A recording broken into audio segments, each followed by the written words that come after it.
Salve, my dear pleb. How are you doing? Welcome.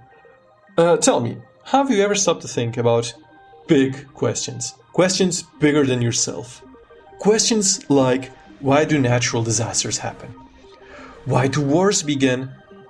Why did I stub my toe this morning? Well, I have. I've spent a lot of time thinking about those questions. And I have come to one solid answer that unites all of them.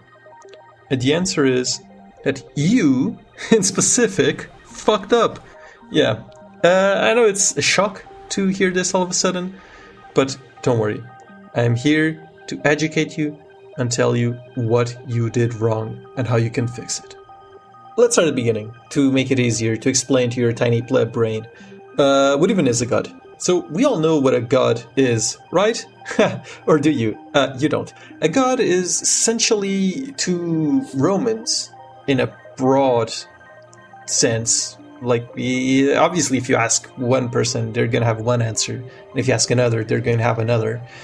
But a god is essentially a personified force of nature, is a way you could think of it. Imagine like if the wind had a personality, right? It's kind of like that. It's kind of.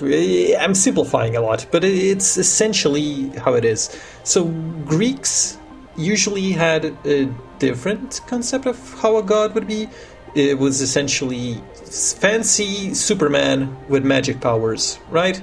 Romans have a slightly different concept. It changes slightly depending on who you ask and what time period and how much influence you have from the Greek culture.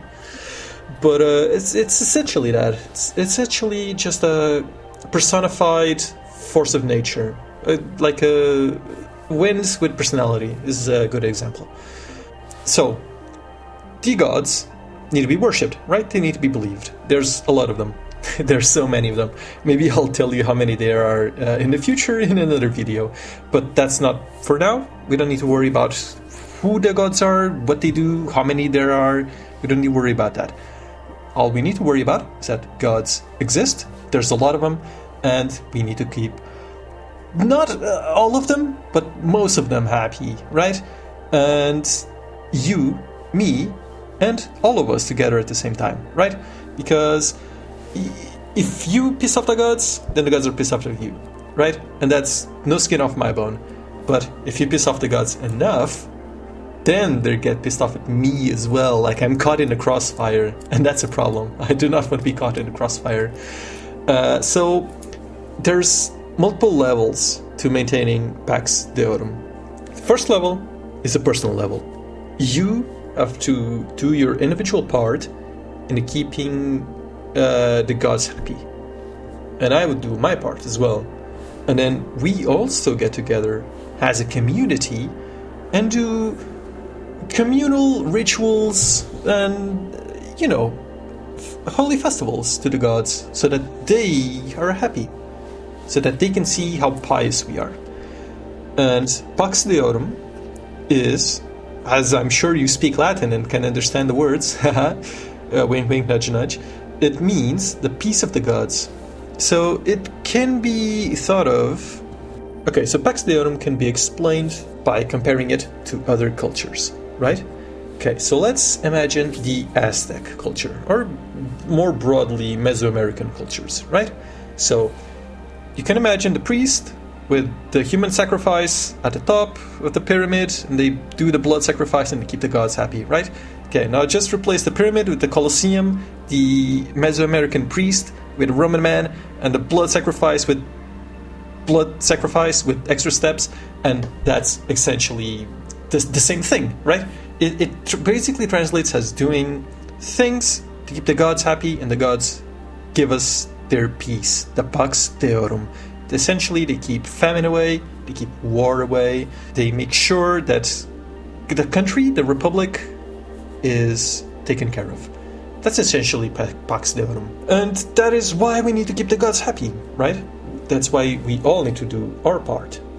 Okay, so you must be thinking something along the lines of, so you are in charge of your personal, private rituals to the gods, keep them happy with you, but who is in charge of the more broad public rituals that keep the gods happy with the whole of the Republic? The answer is simple: priests and politicians. Now, I know I just said a trigger word for many of you, which is politician. Trust me, I hate them too. But it is true, actually. There's a lot of religious duties that are held in the hands of more than just priests. Politicians, usually elect, but almost always patrician. After all, it has to be a patrician to conduct the religious festivals, to hold the positions of priest, to do a whole bunch of religious things. And there's even a whole bunch of positions that are both political and religious. Even if they didn't start as both, they eventually grow to encompass both. Like, for example, the most famous of positions and the most famous of examples would be the title of Pontifex Maximus. It essentially translates to the greatest builder of bridges. Not physical bridges, mind you, but spiritual bridges, at least for its beginning. And then, while it stays separated from any political duties, it eventually gets taken over by political people, by Julius Caesar, by Augustus, by all the subsequent successors of Augustus, like me, for example. But yeah, that is essentially how it goes. So you take care of your private, personal rituals, or you can hire someone to do it. And usually the Republic has patricians taking over for the more broad public rituals. Now, Pax Deorum is the central idea of Roman religion. Just like my earlier example with the blood sacrifice in Mesoamerica, Pax Deorum is probably the most important aspect of Roman religion. It's the central idea of why the gods are worshipped to begin with. So it's a very universal concept. If you really look at other cultures, you can see that most cultures have like an idea of, oh right, we're worshipping the gods so that this doesn't happen, or so that things stay the same, right? Like the Chinese have the mandate of heaven, which is more of a political thing. The Mesoamerican cultures have, the cycles upon cycles of the world of creation and destruction, and Romans just have Pax Deorum. It's also very political, just like the mandate of heaven for the Chinese, because it is essentially also used later on as an excuse for why the current system is wrong, right? You just point at everything that's wrong, and then you say, oh, the current guys in power, they broke Pax Deorum. They pissed off the gods just enough that they are destroying everything, so we need to get rid of them and replace them with me, so that I will maintain Pax Deorum.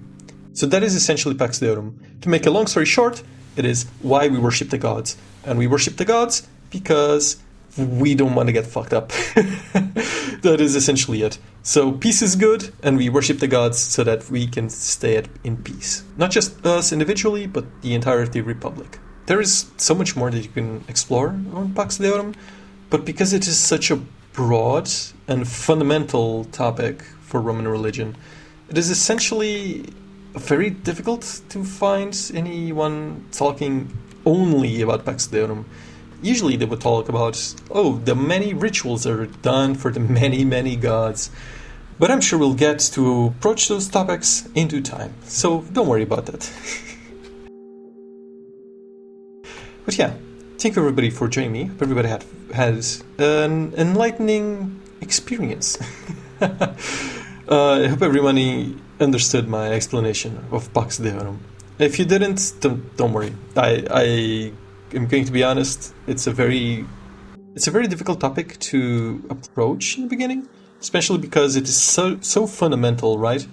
It's at the same time it's something that you need to understand the broader religion to understand, while also being something that is fundamental to even begin to understand the broader religion. So that's why I'm in this little series that I'm trying to do, where I explain to everyone how Roman religion worked in simpler topics, it's pleb school, I'm explaining it so that even a pleb like you can understand.